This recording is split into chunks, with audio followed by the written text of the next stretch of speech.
자, 안녕하십니까. 12월 첫 번째 이슈맨의 주식뉴스 공장 주간 총경지 첫 번째 방송을 시작을 하도록 하겠습니다.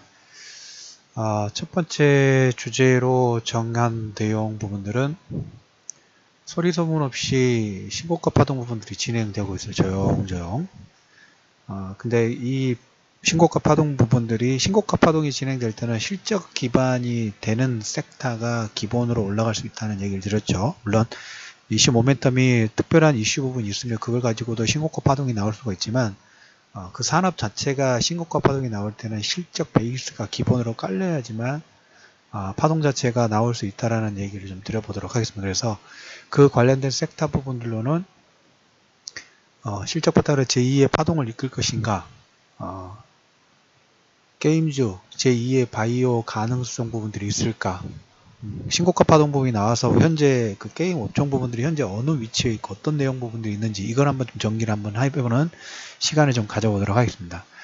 올해 지금 최근에 이제 건설이라든지 조선업종, 물론 해외 수주 저가 수주 관련된 부분들로 조금 많이 침체가 좀 된 부분이 없잖아 있는데 이 틈새를 이용해서 게임 시가총액이 40조를 돌파를 했습니다. 올해 거의 시총이 이 2배 가까이 증가를 했고, 물론 바이오 업종 대비 업종으로 따졌을 때 업종으로 따진다 하면 업종별 주가 상승률 1위예요. 그래서 NC소프트가 한 80%대, 넵튠은 전에 우리가 그 블루홀 가지고 얘기를 드리면서 100% 정도 수익 나는 거 한번 보셨죠? 반등 나오는 거. 그래서 넵튠 같은 거 100%, 웹점도 80% 이상의 상승이 나왔고, 펄어비스도 80% 이상의 상승이 나오면서 조선건설 같은 경우 거의 24조 원 정도대 시가총액, 기계도 18조 원대인데 게임 시가총액이 40조를 돌파를 했습니다. 그래서 이제 내용 부분들 보시면 아시다시피 조선건설 같은 경우는 제조업 기반이고 게임 같은 경우에는 그 인터넷 기반이죠. 그래서 물론 제조업이냐 인터넷 게임이냐에 따라 업종분의 기본 수익권 자체가 틀려지는 건 당연한데, 여기 영업이익률을 보면 NC가 거의 NC나 펄어비스 양쪽 다 50% 전후예요. NC가 한 45%, 펄어비스도 50% 정도의 그 영업이익률 부분들이 보이면서 종목군별로 약간 편차는 있습니다만은 최근에 시가총액 상위를 이끌고 주가 반등 부분을 이끌이 게임 업종의 주도주라고 할 수 있는 종목군 NC, 펄어비스, 넷마블 이런 종목군 있죠. 카카오 게임즈도 카카오도 마찬가지고 외국인들의 매수가 상당히 도드라지게 반등 부분이 나오고 있어요. 그래서 이쪽 섹터 어떻게 지금 현재 진행되고 있고 어디가 다음 방향의 컨셉 부분들을 가지고 있는지 한 번 정도는 정리를 했을 필요가 있다는 말씀을 드리고, 우리나라 자체적으로 보면 좀 우리나라 업종을 좀 약간 홀드하는 부분들이 없잖아 있죠. 해외 게임주들하고 우리가 이제 우리나라 시총 상위라든지 영업이익률을 올리는 종목군들을 보신다 하면 일단 좀 저평가됐어요. 밸류상으로도 상당히 저평가 됐어요. 해외 같은 경우에 한 30배 수준 정도 퍼 기준으로 30배 전후, 30배에서 40배 전후의 어떤 밸류 부분들 주는데, 우리나라는 넷마블이나 펄어비스라든지 넷마블 정도가 한 20% 정도, 20% 퍼, 20배 정도 나오고, NC라든지 펄어비스 같은 경우는 13, 14 정도의 퍼가 나와요. 다른 해외 대비 거의 절반 이하 정도의 밸류상으로 좀 낮은 편이 없잖아 있죠. 그래서 이 밸류가 글로벌 시장에서 지금 유동성 장세이고 실적 부분하고 그다음에 향후 성장성 부분들이 부각되는 섹터에 자금 자체가 쏠리는 그런 현상 부분이 나오고 있는데, 그럴 가능성도 일부 있지 않느냐. 흐름 부분들에서 한 번 정도는 업황의 현재 흐름 부분들이 이런 내용들이 진행되고 있다. 자, 그러면 이제 현재 게임주들 같은 경우에 중국 같은 경우는 계속 게임 시장이 20% 이상의 급등 부분들, 상승 부분들이 나오고 있는데, 중국에게 우리가 많이 좀 뺏겼죠. 특히 그 대표적인 케이스가 액접소프트가 가지고 있는 판권을 중국의 퍼블리싱 업체한테 뺏기고 지금 계속 설정 부분들 좀 하고 있죠. 그런 것처럼 게임 시장이 중국에서 20% 상승하고 있는데도 불구하고 우리나라가 거기에 조금 많이 밀렸죠. 그래서 최근 항중 관계가 좀 개선되면서 파너라는 게 게임 서비스 허가코이라고 보시면 돼요. 허가권의 취득 부분들이 추가 상승 동력 부분이 될 수 있다는 거 첫 번째 하나고, 그 다음에 NC소프트라든지 펄어비스 같은 경우에 상당히 최근에 그 퍼포먼스를 좀 잘 냈어요. 그래서 이건 좀 다시 한번 얘기를 들어보도록 하겠습니다. 그래서 NC는 이번 달에 모바일 게임 리니지 M 뭐 잘 되고 있죠. 보시고 최근에 이제 몇 가지 아이템하고 지금 글로벌 전체적으로 이 게임이 진행되는 방향 다시 한번 설명드려보도록 하겠습니다. 펄어비스 같은 경우는 검은 사막이 100만 명 돌파됐고, 크리티카라는 게임, 그 게임이라고 컴퓨터, 여기는 중소형이긴 합니다. 게임주도 보면 그 대형 기획사하고 중소형 게임사하고는 약간 격차가 좀 있는 부분이 없잖아 있어요. 근데 제가 이제 그 이슈 분석 특별방송 부분 하면서 심층 분석 부분 하면서 방탄소년단 얘기를 했었죠.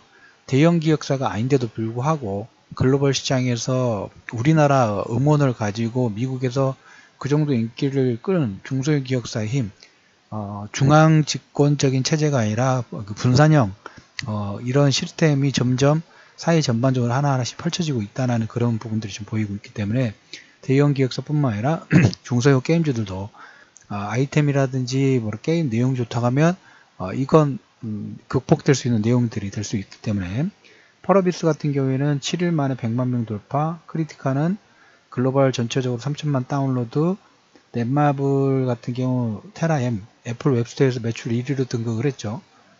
그 다음에 뭐 12월 7일 날 롱투 게임즈라는 게임도 공개 테스트 부분들을 진행하고, 웹젠의 개별사인 점마시공, 텐센트 쪽에 집중을 하고 있고, NC소프트는 모바일 게임 쪽으로 체질 전환이 상당히 성공을 좀 했어요. 그래서 그 리니지 M, 그 다음에 2M, 뭐 블레이드 소울 2를 모바일 쪽으로 제작 부분들을 준비를 좀 하고 있습니다.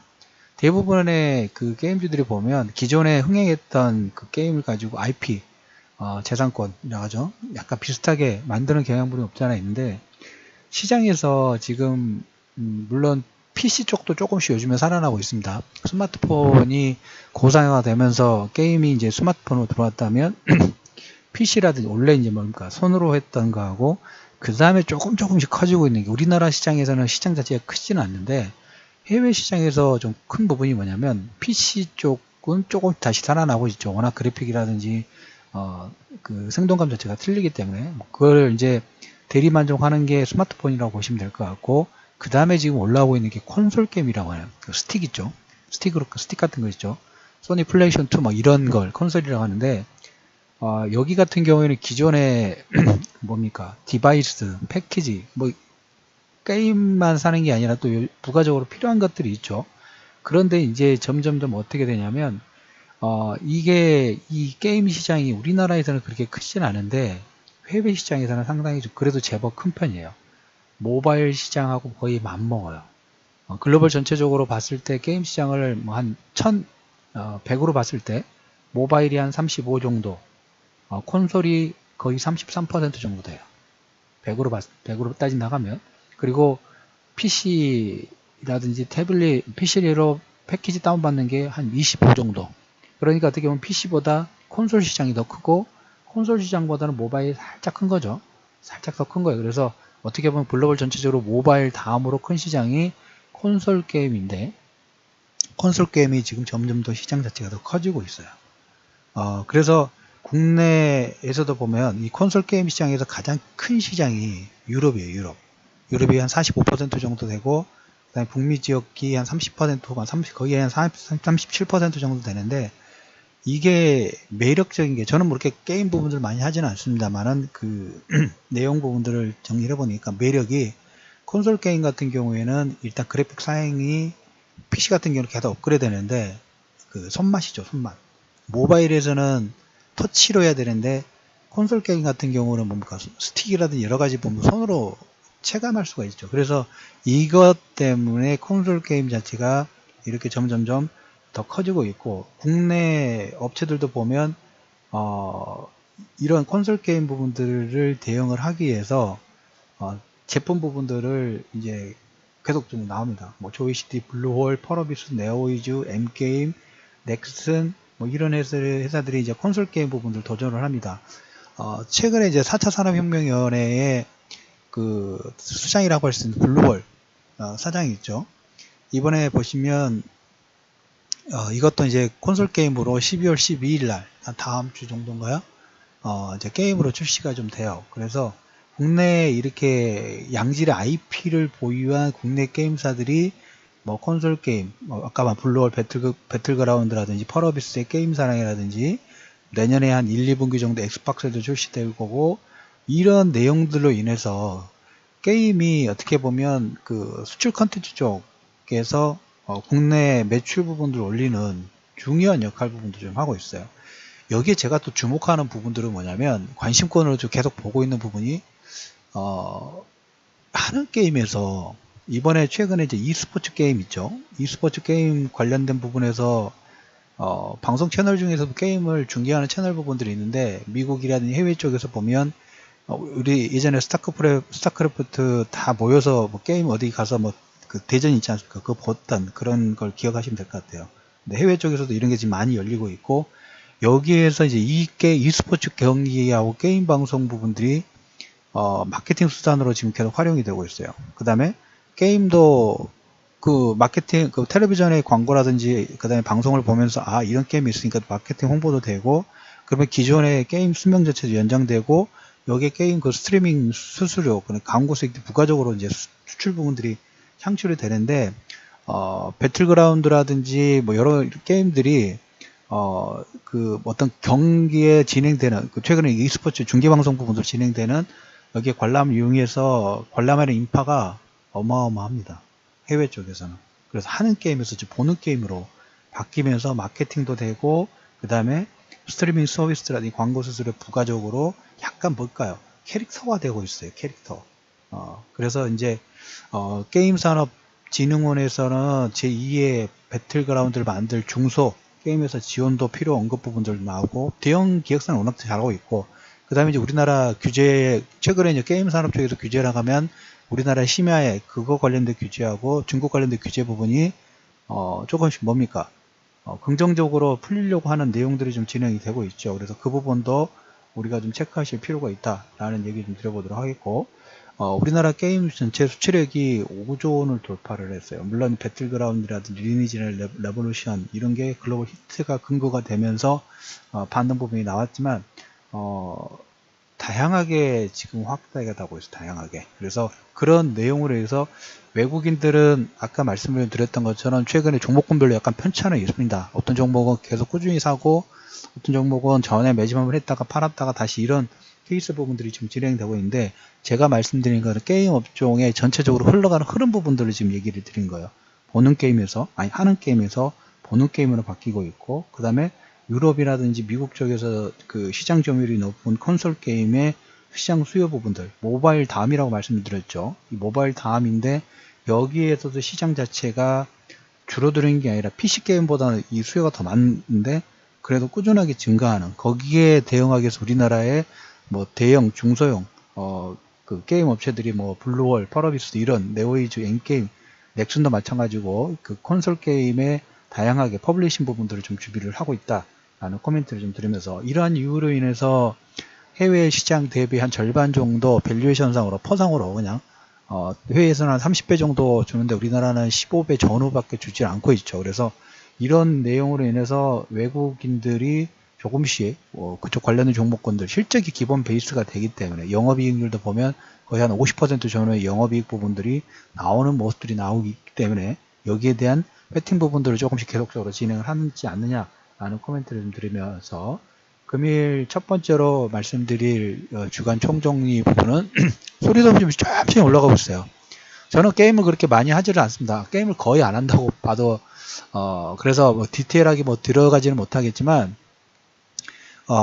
게임 업종 부분들이 왜 이렇게 신고가 파동 부분이 나오길까, 뭐가 매력 포인트가 있을까라는 내용으로 정리를 해보니까, 그리고 저는 그 블루홀의 그 서비스, 그 다음에 그 넵튠부터 여러분들한테 자주 말씀을 좀 드렸죠. 해외에서 장외 시장에서 시가총액 부분이 얼마인데 어떻게 퍼블리싱 부분들이 되고 있고, 그거 관련주는 넵튠과 카카오라는 얘기를 급등 전에 얘기를 좀 드렸어요. 그래서 흐름 부분들은 우리가 직접 매매를 하지 않더라도 실적 베이스로 이런 종목군들의 움직임이 나오고 있다라는 정도는 흐름 부분들이 나오고 있다. 그래서 어떻게 보면 1차 상승 파동이 신라전의 상승 파동 부분들이 이끌어졌다 하면 항상 그 기대감으로 다 전체 시장의 레벨업 부분들을 못해요. 그 뭡니까? 실적 없이 계속 기대감으로 올라가는 것은 빙산의 일각이 좀 될 수 있어요. 근데 최소한 한두 개 정도는 기본 베이스로 실적 베이스 부분들이 받쳐준다고 하면 그 시장 자체의 하방 경직이라든지 탄력 면에서는 좀 더 다른 모습을 보일 수 있다는 얘기를 드리면서 금일 12월 첫 번째 주간 총정리 일부 소리소문 없는 신고가 실적 바탕으로 제2의 파동을 이끌 것인가 게임 업종 관련된 부분들을 얘기를 드렸습니다. 자, 좋아요 많은 부탁드리면서 정리를 하다 보니까 올려드릴 내용이 상당히 많네요. 그래서 1부는 여기까지 마무리하도록 하겠습니다. 자, 좋아요 버튼 부탁드립니다.